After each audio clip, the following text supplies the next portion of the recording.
This is Chuck Self, Chief Investment Officer for iSectors. I'd like to thank you for joining us today to review the iSectors second quarter 2019 performance update. I will be providing a brief second quarter performance overview of all the iSectors models. You will hear that many of the models have had the best 1-year, 5-year, and 10-year results amongst our peers. Our dynamic asset allocation model is pointing to an economic slowdown ahead, and we will discuss some of the leading indicators that agree with that assessment.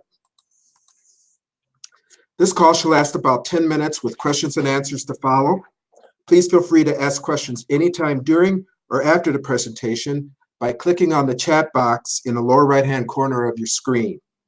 This presentation will be recorded, and a copy will be available on our website tomorrow at www.isectors.com. Just click on the iSectors blog icon, and it will take you to a link to access the recording. We will also be sending a link to access a recorded copy of this presentation to all webinar attendees immediately after this call. Both the iSectors Post-MPT moderate and Post-MPT growth allocations outperformed their benchmarks in the second quarter. Although growth is behind its benchmark for the past 12 months, moderate is still ahead of its 60% stock, 40% bond index. These strategies were helped by Treasury bond holdings that did well as interest rates continue to decline. As presented in the chart on slide 3, Post-MPT growth, which has an S&P 500 benchmark, has continued to hold minimal traditional equity positions. About 77% of the allocation is invested in stocks sensitive to interest rate changes or gold prices. Also, the model has little appetite for leveraged ETF exposure currently. Post-MPT moderate has a similar conservative position with overweighted allocations to Treasury bonds and utilities. The iSectors Post-MPT allocations continue to outpace other comparable ETF portfolios. We are pleased that growth was ranked first among all 30 global allocation ETF strategies over the past 10 years in the Morningstar ETF Managed Portfolio database. Also, both strategies are in the top 20 out of over 1,000 strategies in the complete database over the past year. Throughout the volatile period we have been through, Post-MPT has produced very attractive results. Both the iSectors Global Equity and Domestic Equity allocations fell behind their MSCI All Country World and Standard & Poor's 500 benchmarks, respectively, in the quarter and over the past year. Both domestic and global equity allocations suffered from overweights in quality dividend holdings and underweights in growth funds during the second quarter. The iSectors domestic equity allocation has earned very attractive returns over the past 5 years compared to most U.S. equity portfolios. In fact, the domestic equity allocation is in the top 3% of all 642 ETF strategies in the Morningstar database for 5-year performance, even though it has been underweighted to high-flying growth stocks. The pairing of iSectors Post-MPT and domestic or global equity has been a very powerful combination historically. Both the iSectors domestic and global fixed income allocations underperformed their benchmarks for the past quarter and year. In the second quarter, domestic fixed income's high yield weightings were the best performing securities. The iSectors global fixed income allocation was helped by preferred stock funds in the quarter. Also, given declining interest rates, the allocation was helped by intermediate term investment grade positions such as the iShares, iBonds, December 2026 term corporate ETF, IBDR, as shown in black on the chart, as opposed to short-term funds such as the iShares, iBond, December 2020 term corporate ETF, IBDL, presented in red.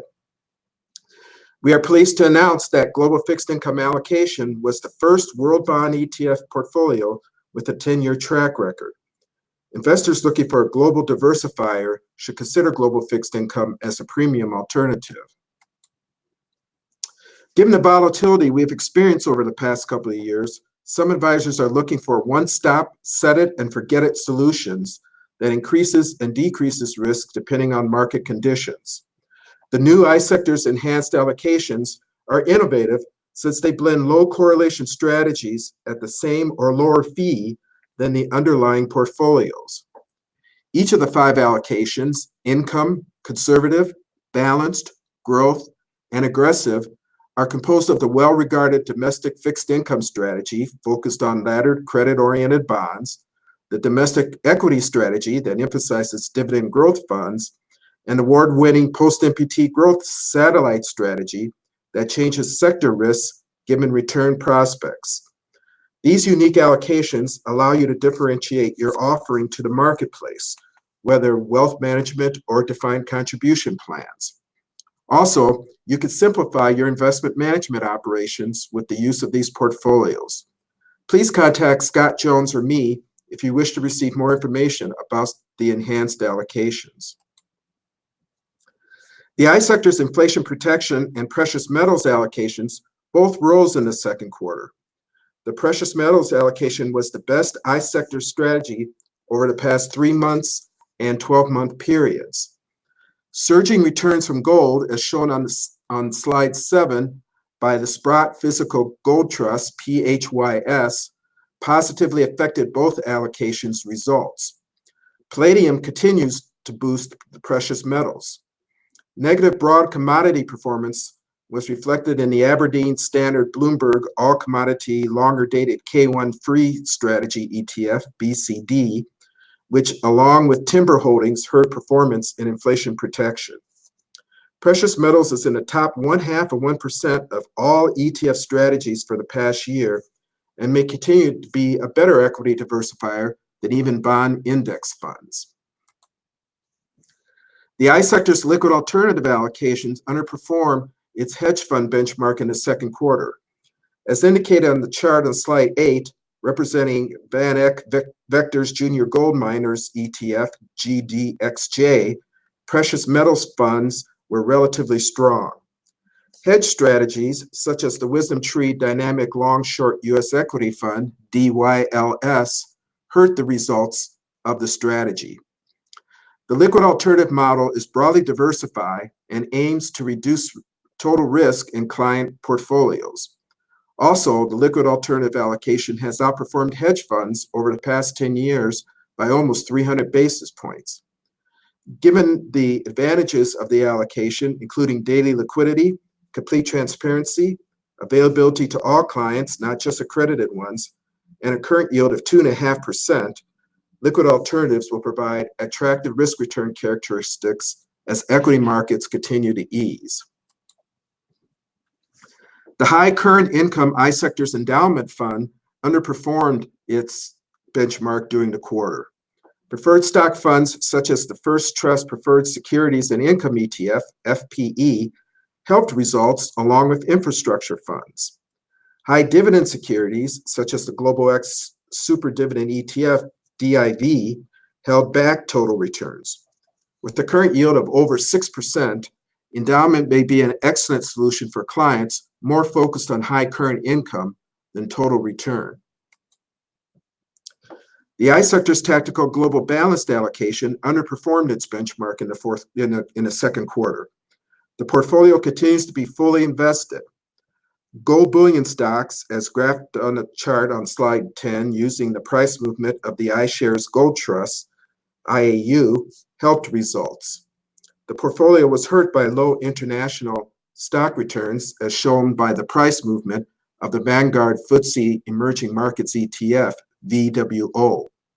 This trend-following strategy has positions currently in U.S. large cap and small cap, non-U.S. developed and emerging market equities, U.S. Treasury bonds, gold bullion funds, and real estate investment trusts. The chart on slide 11 indicates that the iSectors capital preservation allocation has earned over 2.6% on an annualized basis over its 9+ year life during a time of low interest rates. The yield is attractive with a short duration while maintaining investment grade quality on average. Capital preservation rose during the quarter due to tightening credit and mortgage spreads. Capital preservation provides the potential for enhanced returns versus money market funds while maintaining liquidity in the current low interest rate environment. Over the past week, stock markets globally have been weak and volatile. Although the drop has been attributed to trade tensions, including a weak Chinese currency, there have been many signs from leading indicators that the U.S. economy is slowing.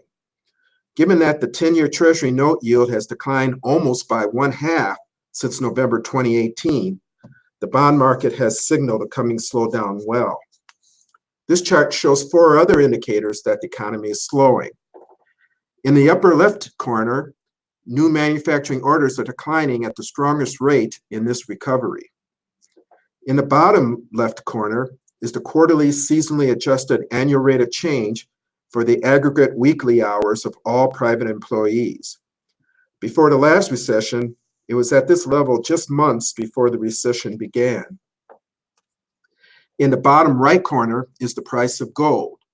As we've been discussing, gold has been very strong this year and has significantly broken the $1,400 an ounce level. This is a sign that investors want safety for their money. Finally, in the top right corner is the best predictor of recession, the inverted yield curve, where the 3-month Treasury yield is higher than the 10-year Treasury yield, which has taken place. As you can see from the last 3 pre-recessionary periods on this chart, the indicator tends to become inverted a few quarters before the recession begins. No one knows if and when a recession will be initiated with certainty. But given these signs, it's imperative that advisors make sure that their client portfolios are significantly diversified with a combination of stocks, bonds, and liquid alternative investments such as commodities and precious metals funds. These portfolios are beginning to perform well and may continue to do so during this time of uncertainty. As you carefully inspect the disclosure page, we will now begin the Q&A portion of the webinar. If you have any questions, please type them into the chat box in the lower right-hand corner of the screen. Our first question is, how much leverage exposure can the Post-MPT models have? Well, the Post-MPT moderate model or allocation does not ever have any leveraged ETF exposure. It's always fully invested in unleveraged ETFs. The growth allocation can have up to 1/3 of the strategy invested in leveraged ETFs. Currently, or I should say over the past year, it has had relatively little amounts invested in leveraged ETFs, indicating that it doesn't have a strong view as far as any particular sectors are concerned. And given that it has been invested in mainly non-traditional equity sectors, it's probably been good that it hasn't had much leveraged ETF exposure. Are there any other questions? Seeing none, I wish to conclude by thanking everyone for attending our webinar this afternoon. If there's anything we could do to assist you with your wealth management or 401k asset allocation needs, please let us know. We could be reached directly at 800-869-5184. Again, thank you, and we hope you have a wonderful rest of your summer.